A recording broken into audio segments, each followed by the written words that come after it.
Welcome, my political friends of the interwebs.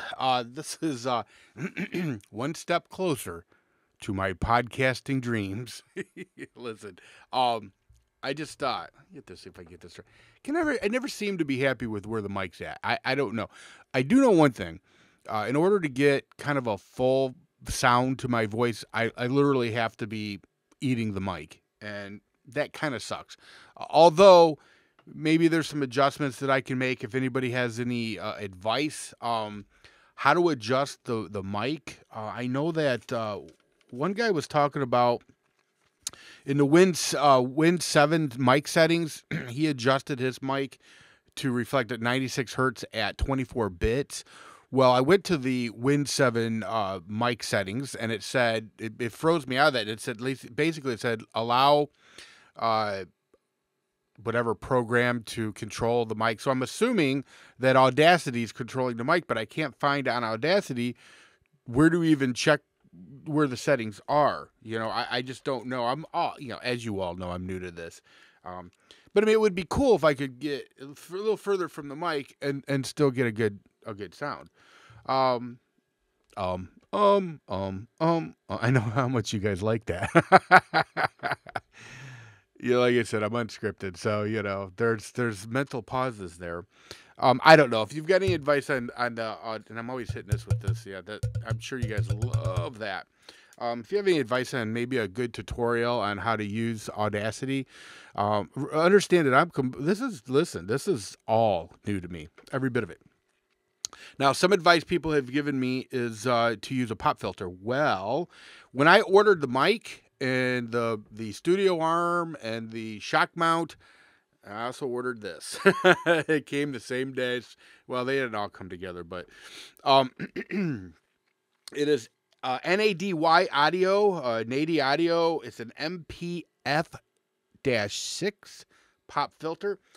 The problem with the pop filter, well, there's a couple of problems with it. Actually, it'd probably work out pretty good for me if maybe I should just hold it here or find an alternate way to do it. But if I connect the pop filter to the studio arm, the mic just sinks. It's too heavy for it. Now I have not yet tried to adjust the pivot. So possibly an adjustment on the pivot would help. And I could say pivot, pivot, pivot. I don't know if that helps with the pop filter or not. Pop filter. I don't know. Plus, too, I think one of the things, too, is to cover up most of my face. Now, yeah, okay, I just opened myself up to a whole bunch of smart-ass comments. Maybe it's a good thing. How about that? How do you like that? How do you like me now? So I don't know. It's something that I got to figure out yet. I was just asked when I thought I was going to actually start producing the podcast Fours Reels. Listen, I need to start setting realistic goals for myself. I'm one of those people that, let me try that with the pop filter. I'm one of those people, that, oh, by the way, this mic supposedly has a built-in internal pop filter. So, if you think it's bad now, God knows what it could be if it didn't have that. I'm going off on a tangent. I'm one of those people that set very unrealistic goals for themselves. And I'm also one of those people that apparently pile as much onto my plate as possible. And unfortunately, because I have lived my life like that, I've reached very few of those goals because they're just so unattainable. And at some point, I'm like, well, screw it. That's not going to happen. So I think realistically, I'd like to just, okay, we're October 14th now. There's a lot going on, as everybody knows, next couple of months. I'd love to be able to say I could have a podcast up, a political podcast up before the elections. It's not going to happen. It's just not. Well, let me put it this way. I think the way I'm going to do things now is I'm going to set goals for myself. Obviously, doing a podcast is a goal. I'm going to set goals for myself, but I'm going to set realistic time frames to achieve these goals. So I'm going to say I'm going to start the new year off with a podcast. I'd like to be podcasting about the inauguration of Mitt Romney That's what I'd like to do. Is what the 45th president of the United States. I believe that's right. So that would be nice. That really would. That would be nice. Listen, if I'm able to get my act together before that, bonus, bonus. And you never know. The biggest thing now, to be honest with you, was this thumb injury.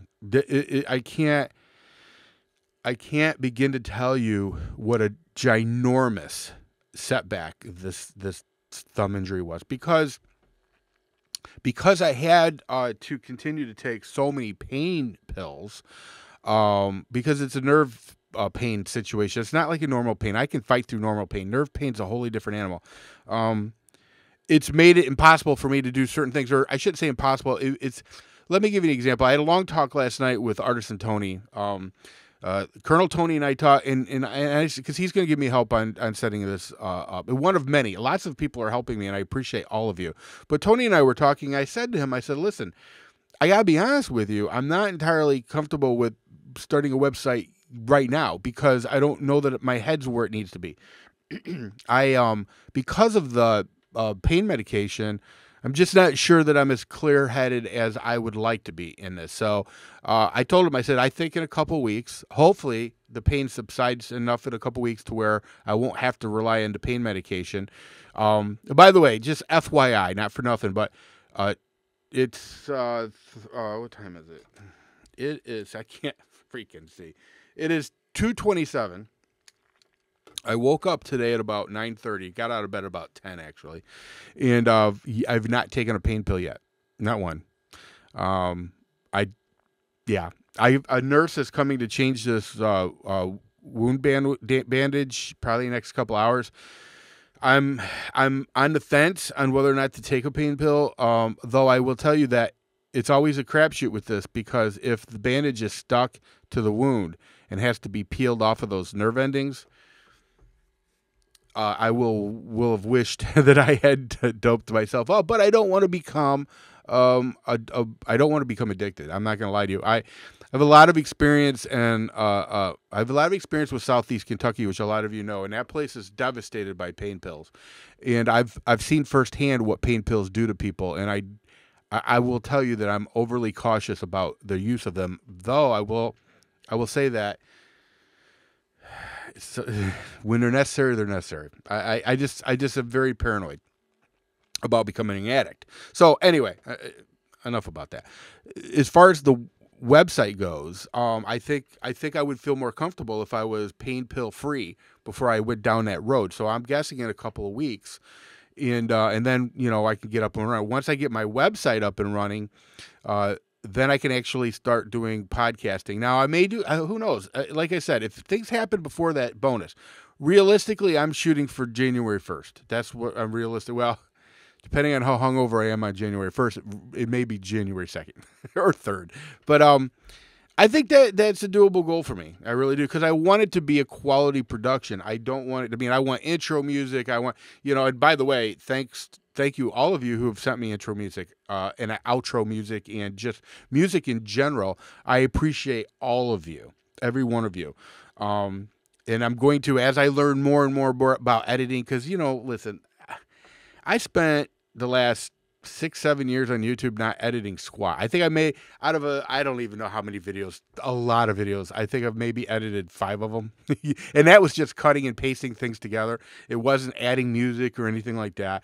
So, laziness has pretty much been the theme of my life, So I've got a lot to learn. I've got a lot to learn about this Audacity, which apparently is the program to use. Everybody that I've talked to said, hey, don't poo-poo it because it's free. Hang on, let me try that again.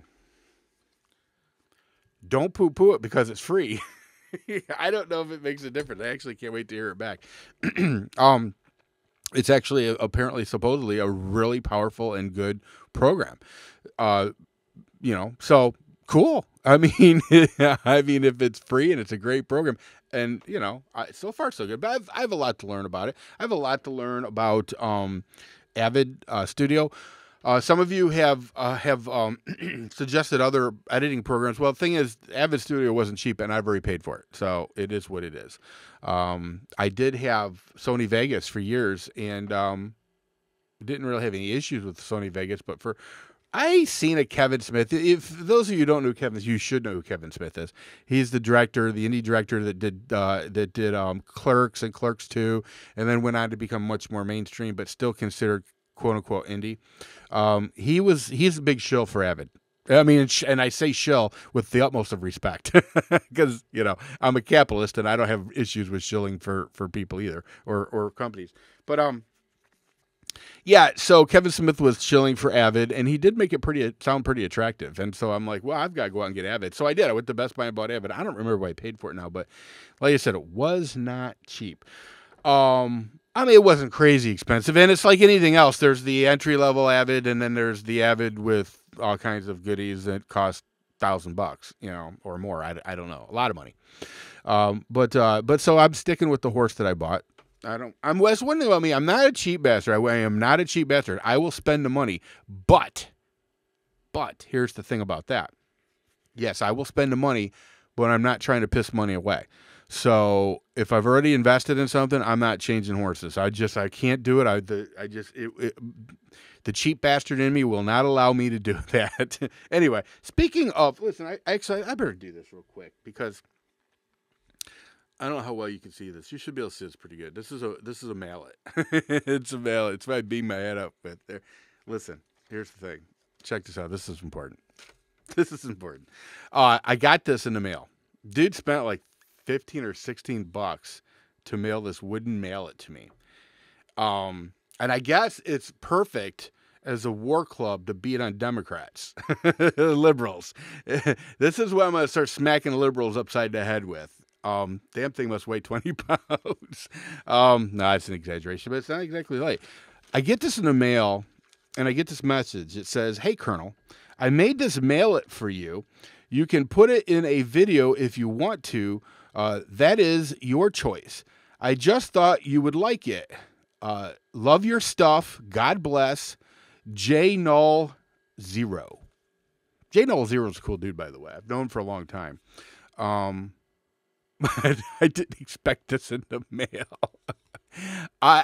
Dude, awesome. Yeah, no, it's like I said, it's now my war club. It's to beat some sense into some liberals.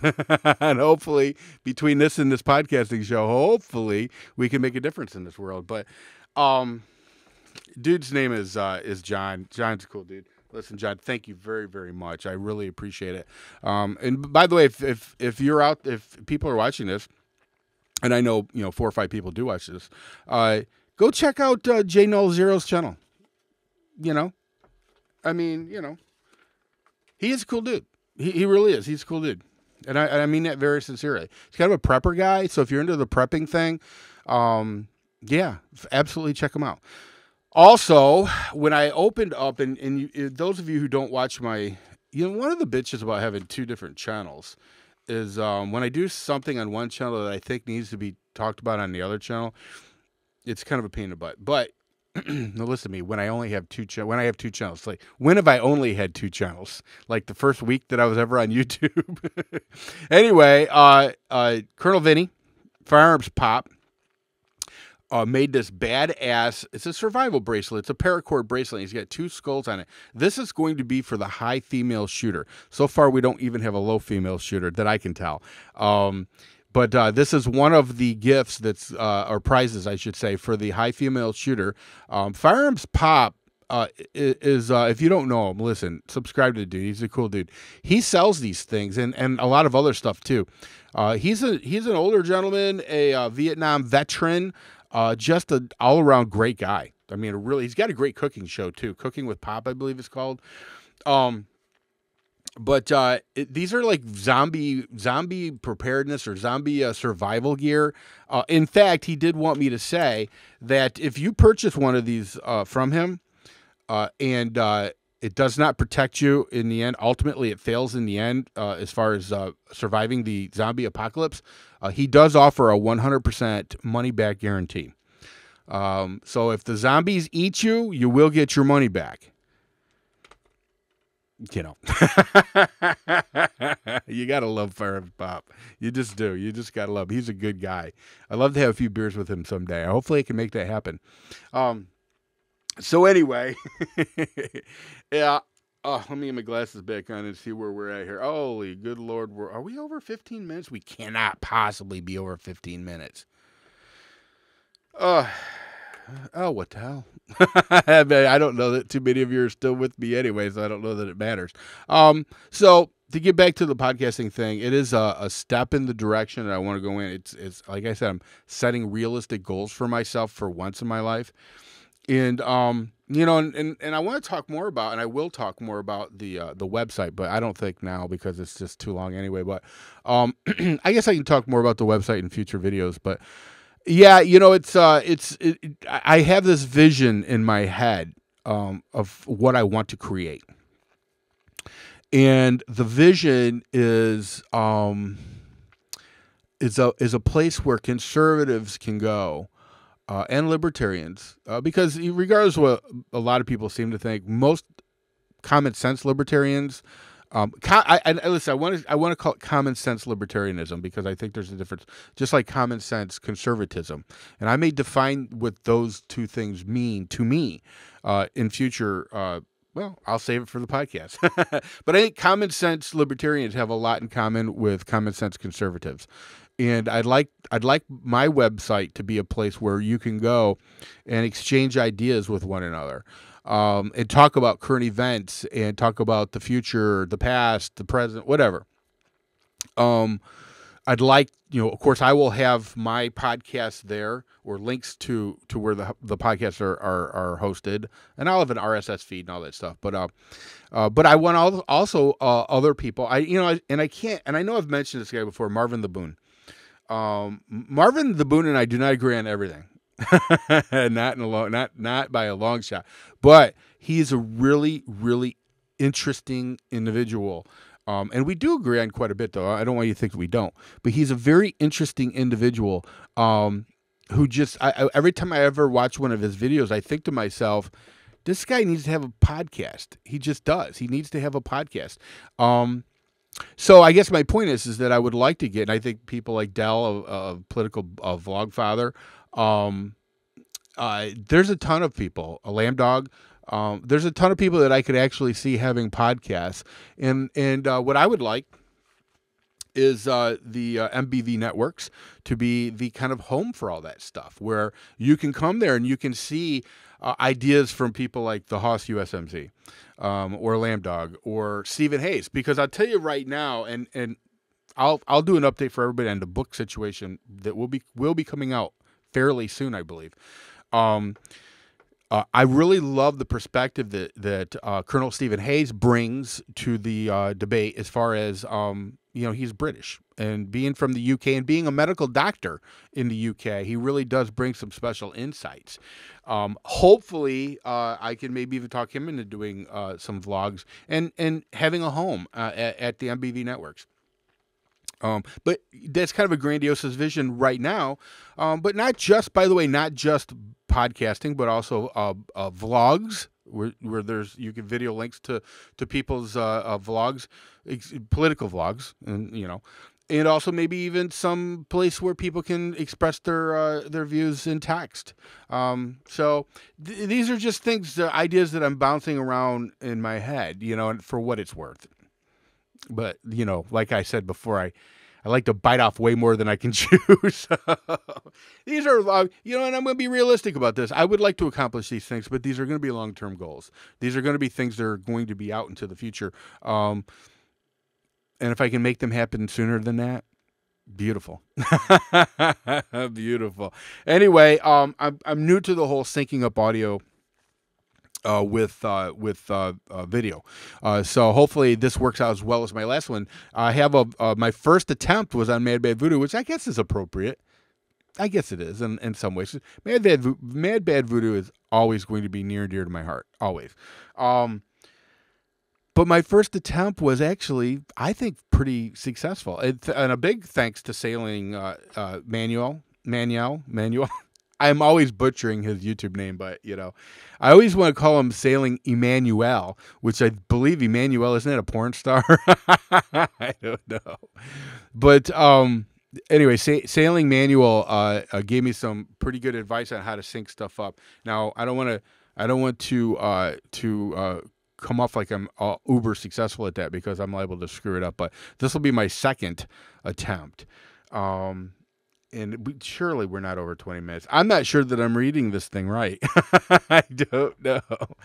Well, listen, bottom line, when I start doing podcasting, it'll be in segments. Be like, for lack of a better example, Rush Limbaugh does hour 1, hour 2, hour 3. It'd be segment 1, segment 2, segment 3. Now, I don't know that each one of my segments will be an hour long. Each one of my segments may only be 15 minutes long, but each segment will have a different theme or different topic or different subject, whether it be that particular day's news or political theory, but all that will be is current or not. I don't know. Listen to me. All right. I got to put the glasses on because I got to be able to see what I'm doing. All right. So I guess I'm going to stop the video, and then I'll stop the audio, and then we'll see if I can make this actually work. So everybody take care. And future programs will be much more refined, if you will, or not. They may suck. I don't know. Everybody take care. Let me stop the audio first. I'll stop the video first. I'm a crackhead. See ya.